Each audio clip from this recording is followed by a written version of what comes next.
नमस्ते, मैं अशोक व्यास गीता स्पंद का तीसरा अंक लेकर जब आया हूँ, तो मुझे ये कहने का मन हो रहा है, एक ध्यान श्लोक जो गीता से संबंधित है, जिसमें कहते हैं, "अम्बत त्वामनु संदधामि भगवद गीते भवद्वेषिणी"। बात ये है कि वो अम्बा है, माँ है, गीता को माँ की तरह जब हम देखते हैं, तो मुझे गीता के बारे में कुछ पता है या नहीं है, लेकिन एक श्रद्धा है कि माँ जो है, वो रास्ता दिखाती है, तो ऐसे लेके मैं आ गया हूँ। मुझे कुछ ज्ञानी के रूप में न देखकर गीता माता के एक पुत्र के रूप में ही मैं अपने आप को देख रहा हूँ।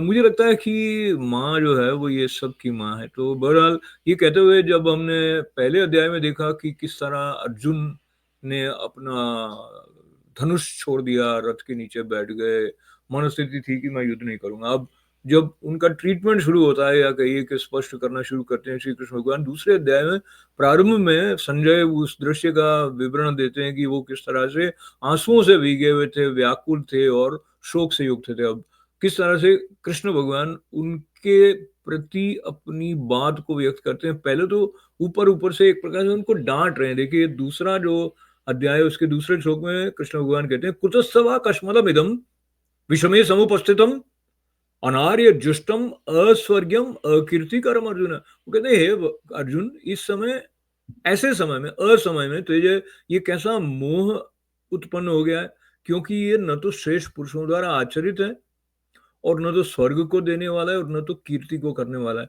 तो पहले ऊपर-ऊपर से वो उनको बहुत गहरी बातों में बाद में जाएँगे। पहले ये बताया, कुतस्तवा कश्मलमिदं। कश्मल जो है ये इस प्रकार का कि ये करूँ, नहीं करूँ, ऐसा करने से वो हो जाएगा, ये सब तेरे अंदर ऐसे समय में जबकि युद्ध प्रारंभ होने वाला है, क्यों आ गया है ये? इस तरह का करने से जो कुछ तेरी प्रसिद्धि है, जो ख्याति है, लोग तेरे बारे में बुरा-भला कहेंगे और इससे तुझे स्वर्ग भी नहीं मिलेगा। मतलब ये कोई इच्छित लक्ष्य की प्राप्ति कराने वाला नहीं है। और इसका जो तीसरा श्लोक है, जो कि हमेशा हम सुनते आते हैं, वो ये है, "क्लैब्यं मास्मगमः पार्थ नेततव्युपपद्यते क्षुद्रं हृदय दौर्बल्यं त्यक्त्वोत्तिष्ठ परन्तप"। परंतप अर्जुन का संबोधन किया है और कहा कि ये नपुंसकता को प्राप्त मत हो, तुझमें ये उचित नहीं जान पड़ती है। हे परंतप, इस हृदय की तुच्छ दुर्बलता को त्याग करके युद्ध के लिए खड़ा हो जा। तो इस तरह के वचनों के साथ में, ताकि उसको झकझोर दिया हो, क्लब्यमास्मगमः पार्थ नैततव्य पद्यते, ऐसा लगता है वो वैसे तो प्रसन्न में है हमेशा, लेकिन इस समय वो थोड़ा बहुत क्रोधित हुए हों।